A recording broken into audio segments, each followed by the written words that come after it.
നമസ്കാരം. വാർത്താമഴയിലേക്ക് എല്ലാ പ്രേക്ഷകർക്കും സ്വാഗതം. ഭാരത് ജോഡോ യാത്രക്കിടെ അന്യായം.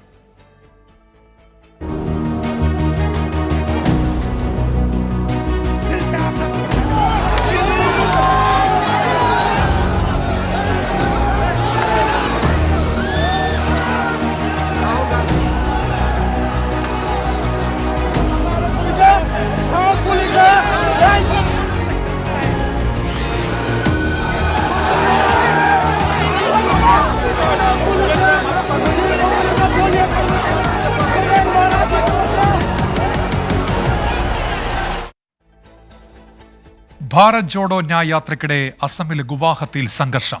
ബാരിക്കേഡ് തകർത്ത പ്രവർത്തകർക്ക് നേരെ പോലീസ് ലാത്തിചാർജ് നടത്തി. രാഹുൽ ഗാന്ധിക്കെതിരെ കേസെടുക്കാൻ മുഖ്യമന്ത്രി ഹിമന്ത ബിശ്വ ശർമ്മ DGPക്ക് നിർദ്ദേശം നൽകി. യാത്രയുടെ ബീഹാർ പര്യടനത്തിൽ നിതീഷ് കുമാറും തേജസ്വി യാദവും പങ്കെടുക്കും. ഇന്നത്തെ ലീഡ് സ്റ്റോറിയിലേക്കാണ് ആദ്യം.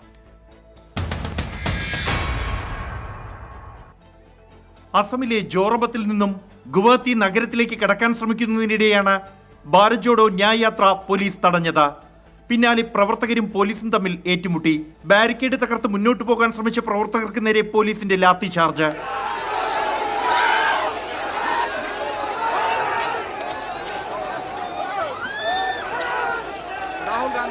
പര്യടനം തടയാനുള്ള BJP ശ്രമം കോൺഗ്രസിന് ഗുണം ചെയ്യുമെന്നും ഭയപ്പെടില്ലെന്നും രാഹുൽ ഗാന്ധി.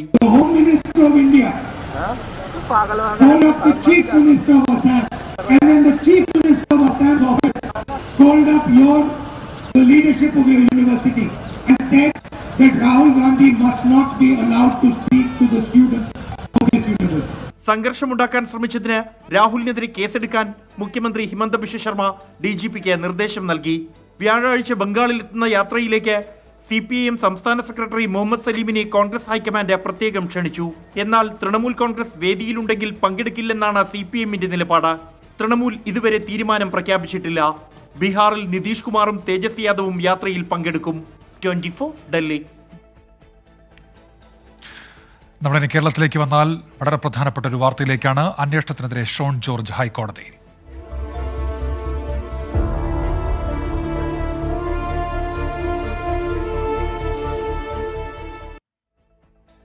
മുഖ്യമന്ത്രിയുടെ മകൾ വീണയുമായി ബന്ധപ്പെട്ട മാസപ്പടി വിവാദത്തിൽ കോർപ്പറേറ്റ് മന്ത്രാലയത്തിന്റെ അന്വേഷണത്തിന് എതിരെ ഷോൺ ജോർജ് ഹൈക്കോടതിയിൽ. കോർപ്പറേറ്റ് മന്ത്രാലയത്തിന്റെ അന്വേഷണം പ്രതികളെ സംരക്ഷിക്കാൻ എന്നാണ് ഉപഹർജിയിലെ ആരോപണം. സീരിയസ് ഫ്രോഡ് ഇൻവെസ്റ്റിഗേഷൻ ഏജൻസി തന്നെ സംഭവം അന്വേഷിക്കണം എന്നാണ് ആവശ്യം. കോർപ്പറേറ്റ് മന്ത്രാലയത്തിന്റെ സെക്ഷൻ 210 പ്രകാരമുള്ള അന്വേഷണത്തിൽ വസ്തുതകൾ പുറത്തുവരില്ലെന്നാണ് ഷോൺ ജോർജിന്റെ ആരോപണം. ഇക്കാര്യം ചൂണ്ടിക്കാട്ടിയാണ് ഉപഹർജി.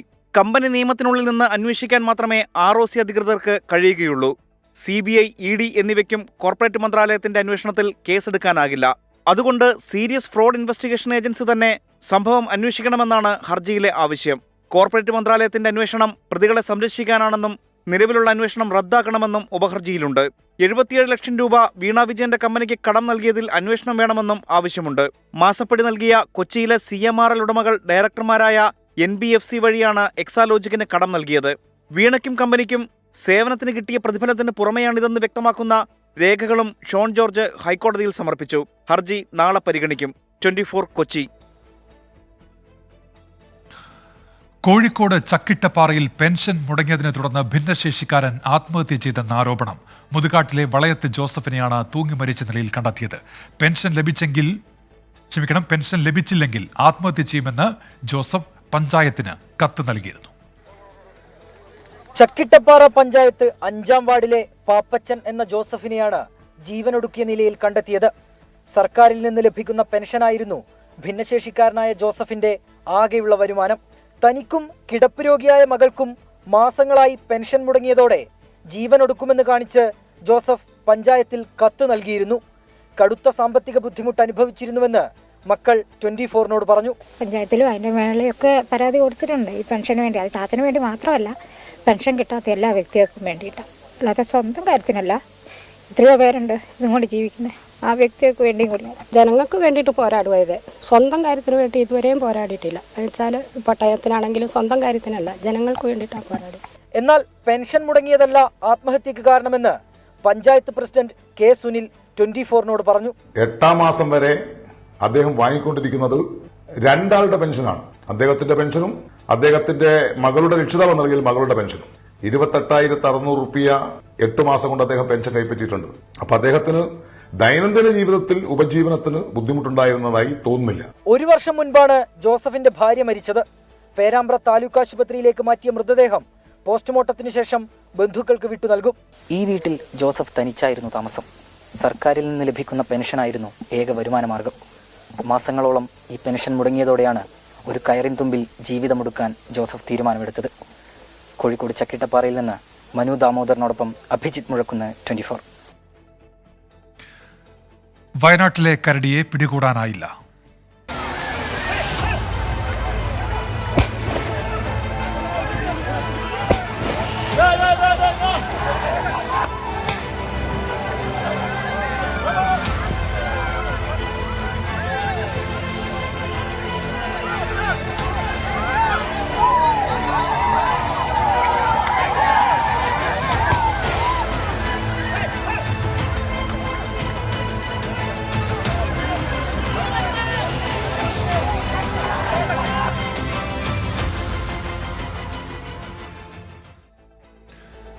വയനാട് വെള്ളമുണ്ട കരിങ്ങാരിയിൽ ഇറങ്ങിയ കരടിയെ പിടികൂടാൻ കഴിഞ്ഞില്ല. വനവകുപ്പ് ഉദ്യോഗസ്ഥരുടെ മൈക്ക് വെടിവെക്കാനുള്ള ശ്രമം ഇന്ന് വിജയിച്ചില്ല. 2 ദിവസം മുൻപ് പയ്യമ്പള്ളിയിൽ ഇറങ്ങിയ കരടിയാണ് ജനവാസ കേന്ദ്രത്തിൽ തുടരുന്നത്.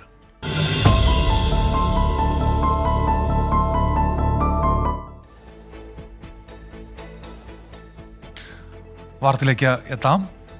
വിജിലൻസ് കണ്ടെത്തൽ ശരിവെച്ച് റവന്യൂ വിഭാഗം.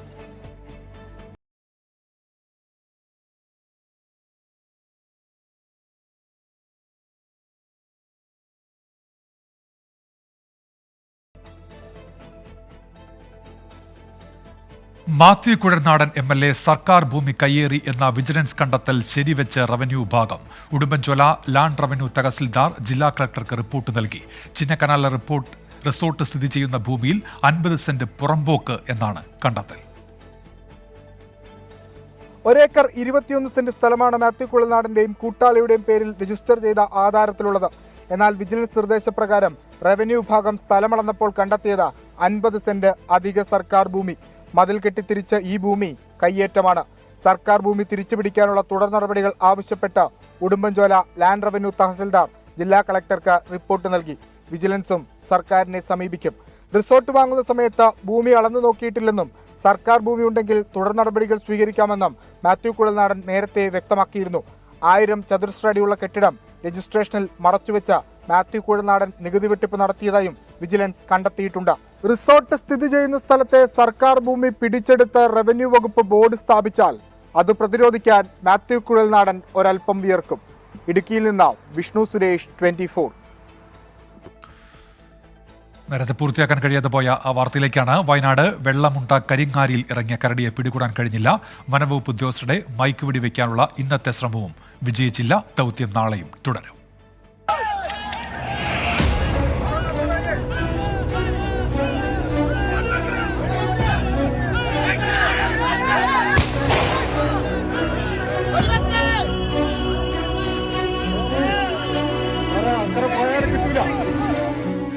ഇന്ന് രാവിലെ മുതൽ കരടിയുടെ പിറകെയായിരുന്നു നാട്ടുകാരും വനംവകുപ്പ് ഉദ്യോഗസ്ഥരും. വെള്ളമുണ്ട പഞ്ചായത്തിലെ കരിങ്ങാരിപ്പാടത്ത് കരടി പായുന്ന ദൃശ്യം പുറത്തു വന്നത് ഉച്ചയ്ക്ക് ശേഷം. ഉച്ച കഴിഞ്ഞ് വയലിനുള്ളിലെ തുരുത്തിലൊന്നിൽ പതിയിരുന്നു കരടി. വനംവകുപ്പ് ഉദ്യോഗസ്ഥർ സ്ഥലം വളഞ്ഞു. പടക്കം പൊട്ടിച്ചപ്പോൾ മറ്റൊരു തുരുത്തിലേക്ക് പാഞ്ഞു.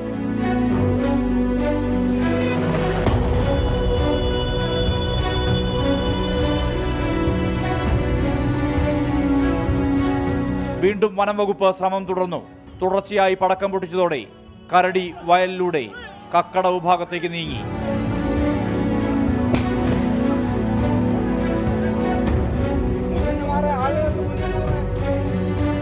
ഇന്ന് രാവിലെയാണ് നമ്മളിവിടെ കാണുന്നത്. രാവിലെ നമ്മൾ 7 മണി, ഒരു 7 മണിക്ക് ശേഷം എല്ലാവരും ഈ സമയം വരെ എല്ലാവരും ഉണ്ട്. ഇത്രയും നേരമായിട്ട് പണിയും മറ്റേ ഭക്ഷണം കഴിക്കാത്ത ഒക്കെ ആൾക്കാരുണ്ട്. അതുപോലെ തന്നെ പിള്ളേരൊന്നും സ്കൂളിൽ പോയിട്ടില്ല. എന്ന് ഇനി പിടിക്കുന്ന പ്രതീക്ഷയായിരുന്നു. അത്രയും അതാണ് കൂടെ പിടിക്കുന്ന പ്രതീക്ഷ നമ്മൾ എത്രയും കൂടെ വന്നത്. ഇവർ നല്ല അവസരം ഇഷ്ടംപോലെ അവർ കിട്ടിയിട്ടുണ്ടായിരുന്നു. ഇരുട്ട് വീണതോടെ ശ്രമം ഉപേക്ഷിച്ച് RRT സംഘം മടങ്ങി. പ്രദേശത്ത് വനംവകുപ്പ് ഉദ്യോഗസ്ഥരുടെ നിരീക്ഷണം തുടരുന്നു. 2 ദിവസം മുമ്പ് പയ്യമ്പള്ളിയിലാണ് ഈ കരടിയെ ആദ്യം കണ്ടത്. ഇതിനുശേഷം മാനന്തവാടി വള്ളിയൂർക്കാവ് ക്ഷേത്ര സമീപത്ത് കരടിയെ കണ്ട CCTV ദൃശ്യങ്ങൾ പുറത്തുവന്നു. തോണിച്ചാലിലും എടവക പഞ്ചായത്തിലെ മറ്റ് പലയിടത്തുമെത്തിയ കരടി ഒടുവിൽ വെള്ളമുണ്ട പഞ്ചായത്തിൽ. ജനവാസ മേഖലയിലാണ് 2 നാളായി കരടിയുടെ സാന്നിധ്യം.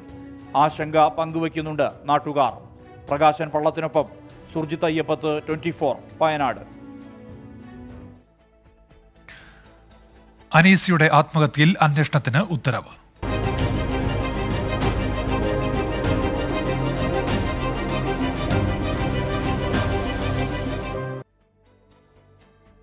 കൊല്ലം പരവൂരിലെ അസിസ്റ്റന്റ് പബ്ലിക് പ്രോസിക്യൂട്ടർ എസ് അനീസിയുടെ ആത്മഹത്യയിൽ ആരോപണ വിധേയരായ മേലുദ്യോഗസ്ഥരെ സസ്പെൻഡ് ചെയ്ത് അന്വേഷണം നടത്തണമെന്ന കൊല്ലം ബാർ അസോസിയേഷൻ. ബാർ അസോസിയേഷൻ നാളെ കോടതി നടപടികൾ ബഹിഷ്കരിക്കും. ആത്മഹത്യയ്ക്ക് പിന്നിൽ സഹപ്രവർത്തകരുടെ മാനസിക പീഡനവും ഭീഷണിയും എന്നാണ് കുടുംബത്തിന്റെ ആരോപണം. ഡയറക്ടർ ജനറൽ ഓഫ് പ്രോസിക്യൂഷനും അന്വേഷണത്തിന് ഉത്തരവിട്ടു. അസിസ്റ്റന്റ് പബ്ലിക് പ്രോസിക്യൂട്ടറായിരുന്ന അനീഷയുടെ ആത്മഹത്യയിൽ ശക്തമായ പ്രതിഷേധത്തിലേക്ക് കടക്കുകയാണ് കൊല്ലം ബാർ അസോസിയേഷൻ. ആരോപണ വിധേയരായ കൊല്ലം ഡെപ്യൂട്ടി ഡയറക്ടർ ഓഫ് പ്രോസിക്യൂഷനെയും പരവൂർ കോടതിയിലെ APPയെയും പൂർണ്ണമായും ബഹിഷ്കരിക്കാൻ ബാർ അസോസിയേഷൻ തീരുമാനമെടുത്തു. ബാർ അസോസിയേഷൻ നാളെ കോടതി നടപടികളും ബഹിഷ്കരിക്കും. ഡയറക്ടർ ജനറൽ ഓഫ് പ്രോസിക്യൂഷനും അന്വേഷണത്തിന് ഉത്തരവിട്ടിട്ടുണ്ട്. DDP K. ഷീബയ്ക്കാണ് അന്വേഷണ ചുമതല. 2 ആഴ്ചയ്ക്കുള്ളിൽ റിപ്പോർട്ട് സമർപ്പിക്കാനാണ് നിർദ്ദേശം. മേലുദ്യോഗസ്ഥരുടെ മാനസിക പീഡനവും ഭീഷണിയും ജോലിയിലെ സമ്മർദ്ദവുമാണ് ആത്മഹത്യയിലേക്ക് നയിച്ചതെന്നാണ് അനീഷ സുഹൃത്തുക്കൾക്ക് അയച്ച ശബ്ദ സന്ദേശത്തിൽ പറയുന്നത്. കുറ്റക്കാർക്കെതിരെ കർശന നടപടി വേണമെന്ന ആവശ്യമാണ് അഭിഭാഷകർക്കുള്ളത്.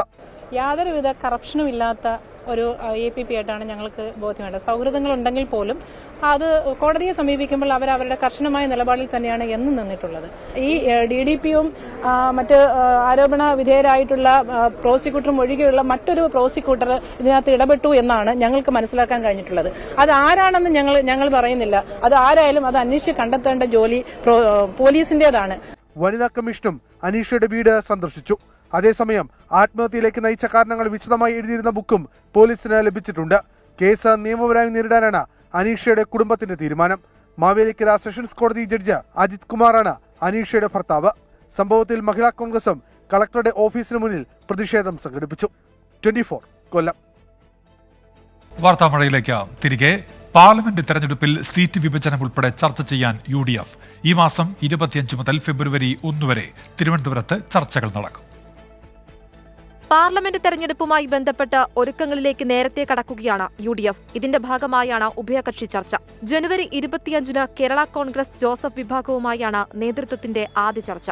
29-ന് മുസ്ലിം ലീഗ്, 30-ന് RSP, കേരള കോൺഗ്രസ് ജേക്കബ്, 31-ന് കേരള ഡെമോക്രാറ്റിക് പാർട്ടി, JSS, ഫെബ്രുവരി 1-ന് CMP, ഫോർവേഡ് ബ്ലോക്ക് എന്നീ പാർട്ടികളുമായും ചർച്ച നടത്തും. പ്രതിപക്ഷ നേതാവ് VD Satheesan, UDF convener MM Hassan, PK Kunhalikutty ഉൾപ്പെടെയുള്ളവർ പങ്കെടുക്കും. കോട്ടയം ലോക്സഭാ സീറ്റ് കേരള കോൺഗ്രസ് ജോസഫ് വിഭാഗം നേതൃത്വത്തോട് ആവശ്യപ്പെടും. കൂടുതൽ സീറ്റ് വേണമെന്ന നിലപാട് മുസ്ലിം ലീഗിൽ ഒരു വിഭാഗത്തിനുമുണ്ട്. സീറ്റ് വിഭജനം വേഗത്തിൽ പൂർത്തിയാക്കി തെരഞ്ഞെടുപ്പ് പ്രചരണത്തിലേക്ക് കടക്കാനാണ് UDF തീരുമാനം. 24 തിരുവനന്തപുരം. സഖ്യ ചർച്ചകൾ തള്ളാതെ നടനും മക്കൾ നീതിമയ്യം അധ്യക്ഷനുമായ കമൽഹാസൻ സഖ്യത്തെക്കുറിച്ച് താൻ നോക്കിക്കൊള്ളാമെന്ന് DMK സഖ്യ അഭ്യൂഹങ്ങൾക്കിടെ വിളിച്ച അടിയന്തര യോഗത്തിൽ കമൽഹാസൻ വ്യക്തമാക്കി. തെരഞ്ഞെടുപ്പ് പ്രവർത്തനങ്ങളിൽ സജീവമാകാൻ പ്രവർത്തകർക്ക് നിർദ്ദേശം നൽകി. എല്ലായിടത്തും ബൂത്ത് കമ്മിറ്റികൾ വേണമെന്നും നിർദ്ദേശം നൽകിയിട്ടുണ്ട്. ബീഹാർ മുൻ മുഖ്യമന്ത്രി കർപ്പൂരി താക്കൂറിന് ഭാരത് രത്ന പുരസ്കാരം മരണാനന്തര ബഹുമതിയായി. പിന്നാക്ക വിഭാഗങ്ങളുടെ പ്രശ്നങ്ങളിൽ ഇടപെട്ടിരുന്ന നേതാവാണ്. ജൻനായിക് എന്ന പേരിലാണ് അദ്ദേഹം അറിയപ്പെട്ടത്. ബീഹാറിൽ മദ്യനിരോധനത്തിനായും സംവരണത്തിനായും അദ്ദേഹം പോരാടി. ബീഹാറിലെ ആദ്യ കോൺഗ്രസ് ഇതര മുഖ്യമന്ത്രിയാണ് കർപ്പൂരി താക്കൂർ. അച്യുതൻ വിശദാംശങ്ങളുമായി ഇപ്പോൾ ഡൽഹിയിൽ നിന്ന് ചേരുന്നുണ്ട്. അച്യുതൻ, വിവരങ്ങൾ.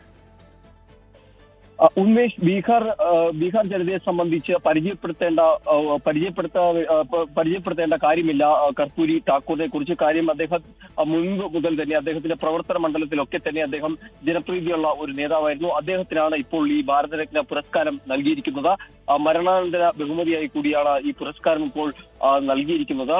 ഇദ്ദേഹം 1977 മുതൽ 79 വരെ ഈ ബീഹാർ മുഖ്യമന്ത്രിയായിരുന്ന കാലത്ത് ഒരുപാട് തരത്തിൽ പിന്നോക്ക വിഭാഗങ്ങളുടെ മുന്നേറ്റത്തിന് വേണ്ടിയിട്ടുള്ള പലതരത്തിലുള്ള സംവരണ പദ്ധതികൾ അടക്കമുള്ളവ പ്രാവർത്തികമാക്കിയ ഒരു വ്യക്തി കൂടിയായിരുന്നു.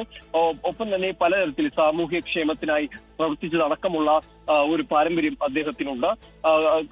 അദ്ദേഹത്തിന്റെ വിദ്യാഭ്യാസ കാലഘട്ടം മുതൽ അദ്ദേഹം പ്രവർത്തിച്ചിരുന്നത് അധ്യാപക ജോലിയിലടക്കം അദ്ദേഹം മറ്റുള്ളവരെ സഹായം പകരുന്നതിലൊക്കെ അദ്ദേഹം ഇടപെട്ടിരുന്ന ഒരു വ്യക്തിത്വം കൂടിയാണ്. അദ്ദേഹത്തിനാണ് ഇപ്പോൾ ഈ ഭാരതരത്ന പുരസ്കാരം നൽകിയിരിക്കുന്നത്. ഇദ്ദേഹം 1988 മരണമടയുന്നത്. അതിനുശേഷം ഈ നാളെ അദ്ദേഹത്തിന്റെ 100ാം ജന്മവാർഷികമാണ്.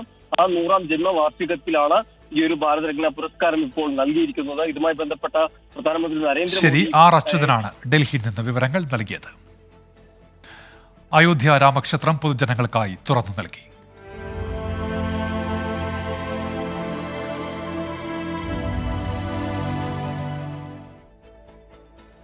അയോധ്യ രാമക്ഷേത്രത്തിൽ ഭക്തജനപ്രവാഹം. ആയിരക്കണക്കിന് ആളുകളാണ് ദർശനത്തിനായി കാത്തുനിന്നത്. ഇന്ന് രാവിലെയാണ് ക്ഷേത്രത്തിൽ പൊതുജനങ്ങളെ പ്രവേശിപ്പിച്ചു തുടങ്ങിയത്. തിരക്ക് നിയന്ത്രിക്കാൻ കർശന നടപടികൾ ഉണ്ടായേക്കും. അയോധ്യ രാമക്ഷേത്രം തീർത്ഥാടകർക്കായി തുറന്നുകൊടുത്തതിന് പിന്നാലെ ക്ഷേത്രത്തിലേക്കുള്ള തിരക്ക് നിയന്ത്രണാതീതമായി. വരും ദിവസങ്ങളിലെ സാഹചര്യം വിലയിരുത്തി കൂടുതൽ ക്രമീകരണങ്ങൾ ഏർപ്പെടുത്തുമെന്ന് രാം ജന്മഭൂമി തീർത്ഥ ക്ഷേത്ര ട്രസ്റ്റ് ഭാരവാഹികൾ അറിയിച്ചു. സകല നിയന്ത്രണങ്ങളും ഭേദിച്ചുകൊണ്ടാണ് ആയിരക്കണക്കിന് വിശ്വാസികൾ പുലർച്ചെ മുതൽ ശ്രീരാമക്ഷേത്രത്തിലേക്ക് പ്രവഹിക്കുന്നത്. സ്ത്രീകളും കുട്ടികളും അടക്കമുള്ളവർക്ക് മണിക്കൂറുകളോളം ദർശനത്തിനായി ക്യൂ നിൽക്കേണ്ടി വരുന്നു എന്നതാണ് അവസ്ഥ. നഗരത്തിന്റെ വിവിധ ഭാഗങ്ങളിൽ കഴിഞ്ഞ ദിവസങ്ങളിൽ തമ്പടിച്ചിരുന്നവരെല്ലാം ദർശനത്തിനായി രാവിലെ മുതൽ ക്ഷേത്രത്തിലേക്ക് എത്തിത്തുടങ്ങി. താൽക്കാലിക ക്ഷേത്രത്തിലെ എല്ലാ പൂജകളും നിത്യപൂജകളായി പുതിയ ശ്രീരാമക്ഷേത്രത്തിലും നടന്നു. ഇനിയുള്ള ദിവസങ്ങളിൽ രാവിലെ 7 മുതൽ 11 വരെയും ഉച്ചയ്ക്ക് ശേഷം 2 മുതൽ 7 വരെയുമാകും ദർശനം. ഈ കൾച്ചറിന് മാത്രം ചെറിയ കുറച്ച് വ്യത്യാസമുള്ളൂ. ബാക്കി ഈ പൂജ ചെയ്യണതോ അങ്ങനെ ഭഗവാൻ പ്രതിഷ്ഠ ചെയ്യണതോ ആ ദാക്ഷിണ്യത്തിലും ഇവിടെ അത്ര വ്യത്യാസമൊന്നുമില്ല. ചെയ്യുന്ന രീതിയൊക്കെ ഒരേ തന്നെ സെയിം തന്നെ രീതി തന്നെയാണ്. അതേ സെയിം ജലാധിവാസ സേന നമ്മളെങ്ങനെ അങ്ങോട്ട് ചെയ്യുന്നുണ്ടോ ബിംബശുദ്ധി അങ്ങനെ ചെയ്യേണ്ട സെയിം അങ്ങനെ തന്നെ ഇവിടെ ചെയ്തിട്ടുണ്ട്. എല്ലാ കാര്യങ്ങളും ക്രിയ എല്ലാം ചുട്ടേ ചെയ്തിട്ടുണ്ട്. ക്ഷേത്രം പൊതുജനങ്ങൾക്കായി തുറന്നുകൊടുത്തെങ്കിലും ബാക്കിയുള്ള നിർമ്മാണ പ്രവർത്തനങ്ങളെ അത് ബാധിച്ചിട്ടില്ല. 3ാം നിലയുടെ നിർമ്മാണ പ്രവൃത്തികൾ ഇന്നും തുടർന്നു. CRPF ക്ഷേത്രത്തിന്റെ സംരക്ഷണ ചുമതല ഇന്നു മുതൽ സംസ്ഥാന പോലീസിന് കൈമാറി. എന്നാൽ ഏതാനും ആഴ്ചകൾ കൂടി CRPF സംസ്ഥാന പോലീസിനൊപ്പം ക്ഷേത്രത്തിൽ തുടരും. തിരക്ക് അനിയന്ത്രിതമാകുന്നത് മൂലമുള്ള ബുദ്ധിമുട്ടുകൾ ഒഴിവാക്കാൻ കൂടുതൽ ശക്തമായ നിയന്ത്രണങ്ങൾ ഏർപ്പെടുത്താനുള്ള നിർദ്ദേശത്തിൽ സുരക്ഷാ ഏജൻസികൾ ട്രസ്റ്റ് അധികാരികളുടെ അഭിപ്രായം തേടി. ജനപ്രവാഹം ഇങ്ങനെ തുടർന്നാൽ വരുന്ന ദിവസങ്ങളിൽ ചില നിയന്ത്രണങ്ങൾ ഏർപ്പെടുത്തേണ്ടി വരും എന്ന നിലപാടിലാണ് സുരക്ഷാ ഏജൻസികൾ ഉള്ളത്. ദർശന സമയം വർദ്ധിപ്പിക്കുന്നതിനെ സംബന്ധിച്ചിട്ടുള്ള തീരുമാനം ട്രസ്റ്റും ഉടൻ കൈക്കൊള്ളും. ക്യാമറമാൻ യോഗേഷ് സിംഗിനൊപ്പം അയോധ്യയിൽ നിന്ന് R. രാധാകൃഷ്ണൻ, 24. തുടർച്ചയായ വിദ്യാർത്ഥി സംഘർഷത്തെ തുടർന്ന് അടച്ച മഹാരാജാസ് കോളേജ് നാളെ തുറക്കും. വിദ്യാർത്ഥി സംഘടനാ പ്രതിനിധികളുമായി പോലീസും അധ്യാപകരും നടത്തിയ ചർച്ചയിലാണ് തീരുമാനം. വിഷയം സർക്കാർ ഗൗരവത്തോടെയാണ് കാണുന്നത് എന്ന് ഉന്നത വിദ്യാഭ്യാസ മന്ത്രി ഡോക്ടർ R. ബിന്ദു പറഞ്ഞു. സംഘർഷ സാധ്യത നിലനിൽക്കുന്നതിനാൽ നിയന്ത്രണങ്ങളോടെയാണ് ക്യാമ്പസ് തുറക്കുക. അടുത്ത കുറച്ച് ദിവസങ്ങളിൽ ക്യാമ്പസിൽ പോലീസ് സാന്നിധ്യമുണ്ടാകും. വൈകിട്ട് 6 മണിക്ക് ശേഷം ക്യാമ്പസിൽ വിദ്യാർത്ഥികളെ തങ്ങാൻ അനുവദിക്കില്ല. സെക്യൂരിറ്റി ജീവനക്കാരുടെ എണ്ണം 5 ഉയർത്താനുള്ള അപേക്ഷ സർക്കാരിന് നൽകിയിട്ടുണ്ട്. പ്രിൻസിപ്പലിനെ മാറ്റിയതിനെ തുടർന്ന് ഇസ്ലാമിക് ഹിസ്റ്ററി വകുപ്പ് മേധാവി ഡോക്ടർ സജ്ജല ബീവിയുടെ നേതൃത്വത്തിലാണ് വിദ്യാർത്ഥി പ്രതിനിധികളുമായി ചർച്ച നടന്നത്. നമുക്ക് മാർച്ചിൽ വരുന്ന 6ാം സെമസ്റ്റർ പരീക്ഷകൾക്ക് വേണ്ടിയുള്ള ക്ലാസുകൾ തീരാനുണ്ട്, പ്രാക്ടിക്കൽ നടക്കാനുണ്ട്. അപ്പോൾ ഇത്തരം സാഹചര്യത്തിൽ എത്രയും പെട്ടെന്ന് കോളേജ് തുറന്ന് പ്രവർത്തിക്കണം എന്നാണ് ആവശ്യപ്പെട്ടിട്ടുള്ളത്. അതനുസരിച്ച് അധ്യാപകർക്ക് വിദ്യാർത്ഥികളും ഇന്ന് സംസാരിച്ചതിന്റെ അടിസ്ഥാനത്തിൽ നമുക്ക് സമാധാനപരമായി തന്നെ പോകുമെന്നാണ് നമുക്ക് മനസ്സിലാക്കിയിട്ടുള്ളത്. പുതിയ പ്രിൻസിപ്പൽ കാര്യക്ഷമമായി പ്രവർത്തിക്കുമെന്നാണ് പ്രതീക്ഷയെന്നും പ്രശ്നപരിഹാരത്തിനായി നേരിട്ടിടപെടുമെന്നും ഉന്നത വിദ്യാഭ്യാസ മന്ത്രി R. ബിന്ദു. മഹാരാജാസിലെ പ്രശ്നം കൃത്യമായിട്ട് പരിഹരിക്കുന്നതിന് ഡയറക്ടർ ഓഫ് കോളേജിയേറ്റ് എഡ്യൂക്കേഷനെ ചുമതലപ്പെടുത്തിയിട്ടുണ്ട്. അതനുസരിച്ചുള്ള നടപടികൾ സ്വീകരിച്ചു വരികയാണ്. പ്രിൻസിപ്പൽ അവിടെ നിന്ന് മാറിപ്പോകുന്ന ഒരു സ്ഥിതി ഉണ്ടായിട്ടുണ്ട്. പുതുതായി വരുന്ന സംവിധാനം കൂടുതൽ ജാഗരൂകമായിട്ട് ഇടപെടട്ടെ എന്ന് പ്രതീക്ഷിക്കുകയാണ്. കഴിഞ്ഞ വ്യാഴാഴ്ചയാണ് SFI KSU ഫ്രട്ടേണിറ്റി പ്രവർത്തകർ തമ്മിലുണ്ടായ സംഘർഷത്തെ തുടർന്ന് കോളേജും ഹോസ്റ്റലും അടച്ചത്. 30-ലേറെ വിദ്യാർത്ഥികൾക്കെതിരെ കേസെടുത്തിട്ടുണ്ട്. 24 കൊച്ചി. നേരത്തെ സൂചിപ്പിച്ച വാർത്തയുടെ വിശദാംശങ്ങളിലേക്കാണ് ഇനി. കോഴിക്കോട് കക്കാടംപൊയിൽ പാതയിൽ ബൈക്ക് കൊക്കയിലേക്ക് മറിഞ്ഞ അപകടമുണ്ടായി. 2 പേർക്ക് പരിക്കേറ്റു. ഷഹദ് റുമാൻ വിവരങ്ങളുമായി കോഴിക്കോട് നിന്ന്. ഷഹദ്, അപകടം എങ്ങനെയാണ് ഉണ്ടായത്? വിവരങ്ങൾ. ഇന്ന് രാത്രി 9 മണിയോട് കൂടിയിട്ടാണ് ഈ അപകടം സംഭവിക്കുന്നത്. കോഴിക്കോട് കക്കാടംപൊയിൽ റൂട്ടിലാണ് ഇത്തരത്തിലൊരു അപകടം നടന്നത്. ആനക്കല്ലം പാറയിലാണ് ഈ അപകടം സംഭവിച്ചിട്ടുള്ളത്. ഇവിടെ ഇതിനു മുൻപും ഇത്തരത്തിൽ സ്ഥിരമായി അപകടം സംഭവിക്കുന്ന ഒരു ഇടം കൂടിയാണ്. ബുള്ളറ്റ് ബൈക്കിൽ വന്ന 2 പേരാണ് ഈ കൊക്കയിലേക്ക് വീണിട്ടുള്ളത്. ഏകദേശം 50 അടി താഴ്ചയിലുള്ള കൊക്കയിലേക്കാണ് ഇരുവരും വീണിട്ടുള്ളത് എന്നുള്ളൊരു കാര്യമാണ് നിലവിൽ നമുക്ക് ലഭ്യമാകുന്നത്. ഇവരെ മുക്കം KMCT മെഡിക്കൽ കോളേജ് ആശുപത്രിയിലേക്ക് മാറ്റിയിട്ടുണ്ട്. മലപ്പുറം, അരീക്കോട്, കാവന്നൂർ സ്വദേശികളാണ് ഈ അപകടത്തിൽ പെട്ടത് എന്നുള്ള ഒരു പ്രാഥമിക നിഗമനമാണ് ഈ ഒരു ഘട്ടത്തിൽ വരുന്നത്. രണ്ടുപേരുടെയും നില അതീവ ഗുരുതരമാണ് എന്നൊരു വിവരവും ലഭിക്കുന്നുണ്ട്. ഇതിനു മുൻപ് ഒരു മാസം മുൻപ് കോളേജ് വിദ്യാർത്ഥികൾ ഇത്തരത്തിൽ ഒരു വഴിക്ക് പോയി വരുന്ന ഘട്ടത്തിൽ ഈ വളവിൽ വെച്ച് ഇത്തരത്തിൽ സമാനമായ രീതിയിൽ ഈ 50 അടി താഴ്ചയിലേക്ക് മറയുന്ന ഒരു സാഹചര്യം ഉണ്ടായിരുന്നു. അത് വലിയ രീതിയിൽ നാടിനെ ഞെട്ടിച്ച ഒരു സംഭവമായി പിന്നീട് മാറുകയുമുണ്ടായി. സമാനമായ രീതിയിലാണ് ഇപ്പോൾ ഈ രാത്രി ഈ സ്ഥലം അറിയാത്ത 2 യുവാക്കൾ ഇതുവഴി പോകുന്ന ഘട്ടത്തിൽ ഇത്തരത്തിൽ ഈ വളവിൽ നിന്ന് താഴേക്ക് മറയുന്നത്. എന്തായാലും രണ്ടുപേരുടെ നില അതീവ ഗുരുതരമാണ്. ഇവർ Kozhikode Mukkam KMCT medical college ആശുപത്രിയിൽ ചികിത്സയിലാണ്. ഷഹദ് റഹ്മാൻ, കോഴിക്കോട്. വാർത്താമഴയിലേക്ക് തിരികെ. പ്രഥമ കേരള അന്താരാഷ്ട്ര കായിക ഉച്ചകോടിക്ക് തിരുവനന്തപുരത്ത് തുടക്കമായി. കാര്യവട്ടം ഗ്രീൻഫീൽഡ് സ്റ്റേഡിയത്തിൽ മുഖ്യമന്ത്രി പിണറായി വിജയൻ ഉച്ചകോടി ഉദ്ഘാടനം ചെയ്തു. ദേശീയ അന്തർദേശീയ കായിക താരങ്ങളും വിദഗ്ധരും 4 ദിവസം നീണ്ടുനിൽക്കുന്ന ഉച്ചകോടിയുടെ ഭാഗമാകും. കൊച്ചി മൾട്ടി സ്പോർട്സ് സിറ്റിയുടെ പ്രപ്പോസലും ഡിസൈനും ഉദ്ഘാടന ചടങ്ങിൽ KCA സർക്കാരിന് സമർപ്പിച്ചു. കായികരംഗവുമായി ബന്ധപ്പെട്ട നിരവധി വിഷയങ്ങൾ ചർച്ച ചെയ്യുന്ന സെമിനാറുകളും സമ്മേളനങ്ങളും എക്സിബിഷനുകളും ഉൾപ്പെടെ ഉച്ചകോടിയിൽ നടക്കും. കാര്യവട്ടത്ത് 13 വേദികളിലായാണ് പരിപാടി. കായിക വ്യവസായത്തിൽ തുടങ്ങി കായിക മേഖലയിലെ നിർമ്മിത ബുദ്ധി വരെ ചർച്ചയാകും. കേരളത്തിന്റെ സമ്പദ് വ്യവസ്ഥയ്ക്ക് വലിയ സംഭാവന നൽകുന്ന തരത്തിൽ കായിക രംഗത്തെ വളർത്തലാണ് ലക്ഷ്യമെന്ന് മുഖ്യമന്ത്രി. കായിക രംഗത്തുള്ള നിക്ഷേപം പ്രോത്സാഹിപ്പിക്കുകയും ചെയ്യാനാണ് ഉദ്ദേശിക്കുന്നത്. അതിലൂടെ കായിക സമ്പദ് വ്യവസ്ഥ വലിയ തോതിൽ സജീവമാക്കാൻ കഴിയും. ഇതിന് സഹായകമാകും വിധം സ്വകാര്യ സംരംഭകർ, സ്റ്റാർട്ടപ്പുകൾ ഇവരെയെല്ലാം കായിക രംഗത്തേക്ക് നല്ല തോതിൽ ആകർഷിക്കാനുമാണ് ഉദ്ദേശിക്കുന്നത്. അപ്പോൾ ഈ സമ്മിറ്റും അതിൻ്റെ ഭാഗമായി നടക്കുന്ന ചർച്ചകളുമെല്ലാം ഈ പറഞ്ഞ കാര്യങ്ങൾക്ക് സഹായകരമായി തീരുമെന്നാണ് പ്രതീക്ഷിക്കുന്നത്. കൊച്ചിയിലെ പുതിയ ക്രിക്കറ്റ് സ്റ്റേഡിയം ഉൾപ്പെടുന്ന മൾട്ടി സ്പോർട്സ് സിറ്റിയുടെ പ്രപ്പോസലും ഡിസൈനും ഉദ്ഘാടന ചടങ്ങിൽ കേരള ക്രിക്കറ്റ് അസോസിയേഷൻ സർക്കാരിന് സമർപ്പിച്ചു.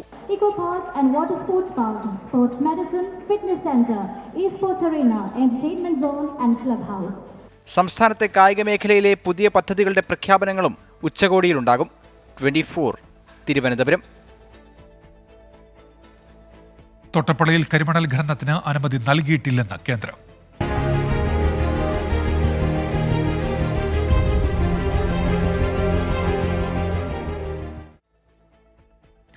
ആലപ്പുഴയിലെ തോട്ടപ്പള്ളിയിൽ കരിമണൽ ഖനനത്തിന് അനുമതി നൽകിയിട്ടില്ലെന്ന് കേന്ദ്ര സർക്കാർ സുപ്രീം കോടതിയിൽ. ഖനനവുമായി ബന്ധപ്പെട്ട് KMRL യാതൊരു അനുമതിയും നൽകിയിട്ടില്ലെന്ന് കേന്ദ്രം സമർപ്പിച്ച സത്യവാങ്മൂലത്തിൽ വ്യക്തമാക്കുന്നുണ്ട്. തോട്ടപ്പള്ളിയിൽ മണ്ണ് നീക്കുന്നതിന്റെ മറവിൽ ഖനനം നടക്കുന്നുവെന്നാണ് ഹർജിക്കാർ സുപ്രീം കോടതിയിൽ ഉയർത്തിയ വാദം. നടപടികൾ സ്റ്റേ ചെയ്യണമെന്ന് ഹർജിക്കാർ ആവശ്യപ്പെട്ടെങ്കിലും സുപ്രീം കോടതി അത് വിസമ്മതിച്ചുകൊണ്ട് കേന്ദ്ര സർക്കാർ ഉൾപ്പെടെയുള്ള എതിർകക്ഷികൾക്ക് നോട്ടീസ് നൽകി. ഈ നോട്ടീസിനുള്ള മറുപടിയിലാണ് ഖനനവുമായി ബന്ധപ്പെട്ട് KMML ഒരു അനുമതിയും നൽകിയിട്ടില്ലെന്ന് കേന്ദ്ര സർക്കാർ സുപ്രീം കോടതിയെ അറിയിച്ചത്. ഖനനമല്ല നടക്കുന്നതെന്നും സ്പിൽവേയിൽ തടസ്സമില്ലാതെ വെള്ളം ഒഴുകാനുള്ള മണ്ണ് നീക്കം ചെയ്യുകയാണെന്നാണ് കേരളത്തിന്റെ സത്യവാങ്മൂലത്തിൽ ചൂണ്ടിക്കാട്ടുന്നത്. ഖനനം നിർത്തിവെക്കണമെന്നാവശ്യപ്പെട്ട് തോട്ടപ്പള്ളിയിൽ ശക്തമായ സമരം നടക്കുന്നുണ്ട്. ലോഡ് കണക്കിന് മണലുകൾ പൊഴിമുറിക്കുന്നതിന്റെ ഭാഗമായി കൊണ്ടുപോകുന്നുണ്ടെന്നാണ് ഉയരുന്ന ആക്ഷേപം. തോട്ടപ്പള്ളി സ്വദേശി സുരേഷ് കുമാർ, സീതിലാൽ എന്നീ ഹർജിക്കാർക്കായി അഭിഭാഷകൻ ജെയിംസ് P. തോമസ് ആണ് ഹർജി സുപ്രീം കോടതിയിൽ ഫയൽ ചെയ്തത്. ഹർജി പരിഗണിക്കുമ്പോൾ കേന്ദ്ര സംസ്ഥാന സർക്കാരുകളുടെ മറുപടികൾ വിശദമായി പരിശോധിച്ചുകൊണ്ടായിരിക്കും സുപ്രീം കോടതിയുടെ ഇടപെടൽ ഉണ്ടാവുക. 24 ഡൽഹി. ഇതോടെ വാർത്താമഴ പൂർത്തിയാവുകയാണ്.